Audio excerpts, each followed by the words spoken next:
Well, I think Matt Barnes started off something good after 3 quarters of frustration. Actually, not a bad first quarter, but the middle quarters were difficult for us.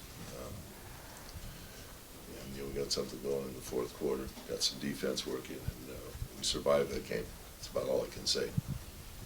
So why did you go away from Derek Fisher for a long period in the second half, and then why did you put him back in the fourth quarter?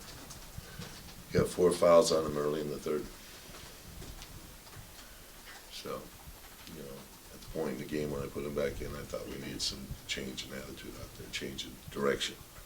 What were you looking for, or were you looking from him to get from him? Well, the matchups are very tough with Portland, obviously. They're long lineup. You had guard Batum. Batum had a great first half. It wasn't Derek's responsibility, a lot of the baskets he got. But the matchups were difficult for us. So, at that point in the game, we're looking for organization on the offensive end because, our zone attack was not good. We weren't shooting 3-pointers very well. And we need some direction out there. We made some big plays. Kobe seemed pretty animated after he hit that fall away over Roy. Did you sense him kind of releasing steam and getting rid of frustration? No, I thought it was just a normal, pulling his jersey over his head and running up and down the court was animated? You thought that was animated? About high-fiving the courtside guys. You said he was frustrated because of the injuries and finally... Well, I think he felt like,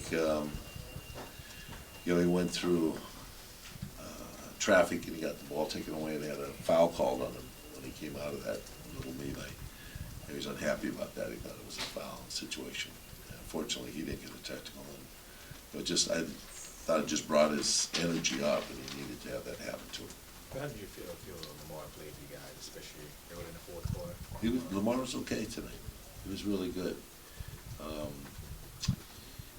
There's some things I was working on him with about rebounding. They seem to be, into his one-handed rebounds, and they're tipping it away from him for offensive boards. And we lost a number of offensive boards because of that, and because we didn't capture them.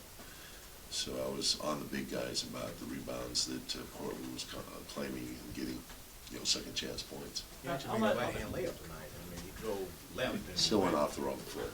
But it was nice. How much of the rebounding, particularly the offensive rebounds that they got, how much of that was due to, I guess their effort, maybe not having Andrew, and how much of it was due to sort of maybe the changes in the way you played defense tonight because he wasn't in there? Rotations many times took us away from the basket with our bigs.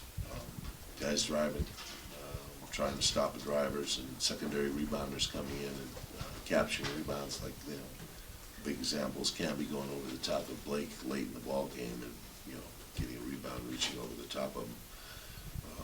Some of them were guys as small as Steve, but they actually got the rebounds against us. And that priority is about getting bodies on people, and we just didn't do that in the first half. How did you like it without Andrew in the lineup and your team, making up the gap? It was all right. I know Andrew would make a big difference about the rebounding aspect, but the offense was really what was limited tonight. What we should do. We ended up shooting, 45% or something, and held them down. But when your 3-point shooting is as poor as ours was, it makes it a long night. You either have to stop shooting them and get better shots, or you have to put those shots in and get better looks than we did. Particularly during that stretch, I think it was like the last 2 minutes of the second quarter and halfway through the third, where guys didn't go through the field goal. Is there any common theme through that as far as not being able to? Yeah, I thought we took poor shots and we had poor organization. When you're struggling on offense like that and like tonight, how important is it just to stay the course with defense and then I guess recognize the moment when you can kind of make that run? Yeah, especially a home court. Having that advantage is sometimes an extra special thing. That's back-to-back for Portland. I told the team that we probably saved a game in this situation. We might have easily lost. And that was just the hard work, and they had a back-to-back sequence. We did the last time we played them up there. So some of those things come to bear as you go through the season. but that was a fortunate win for us. So you mentioned Barnes in the fourth quarter defensively. If Portland was 5 for 18 for the entire quarter, what was it about? Was it his energy starting it off, or what did you like better about the defense in the fourth? You know, I think we had better awareness. I think guys got alert. We talked about bringing more energy to it. You know, turnovers, creating some turnovers are such a big difference in the ballgame when you can do that. Phil, does it surprise you that Fisher can still impact games in the fourth quarter the way he does at his age? No, I'm not surprised at it. You know, I think he just gets better as the game wears on. You know, those big plays are part of his character that he comes through with. You know, he brings the Lakers back time and time again in situations like that. That one shot that Kobe made on the baseline to put you guys on Yes. 5. How difficult? I mean, That's a difficult shot. Yeah.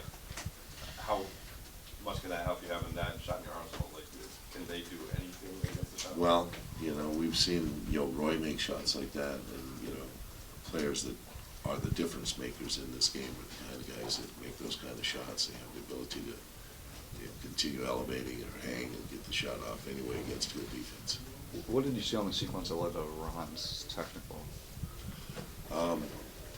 Two guys getting after it and trying to out-muscle one another, and Wallace wasn't going to be out-muscled by Ron. And, you know, Ron, you know, kept the action going probably. I don't know, both of them should have been teed up, but, you know, Crawford decided that, you know, it was Ron's, you know, responsibility for the way it came out.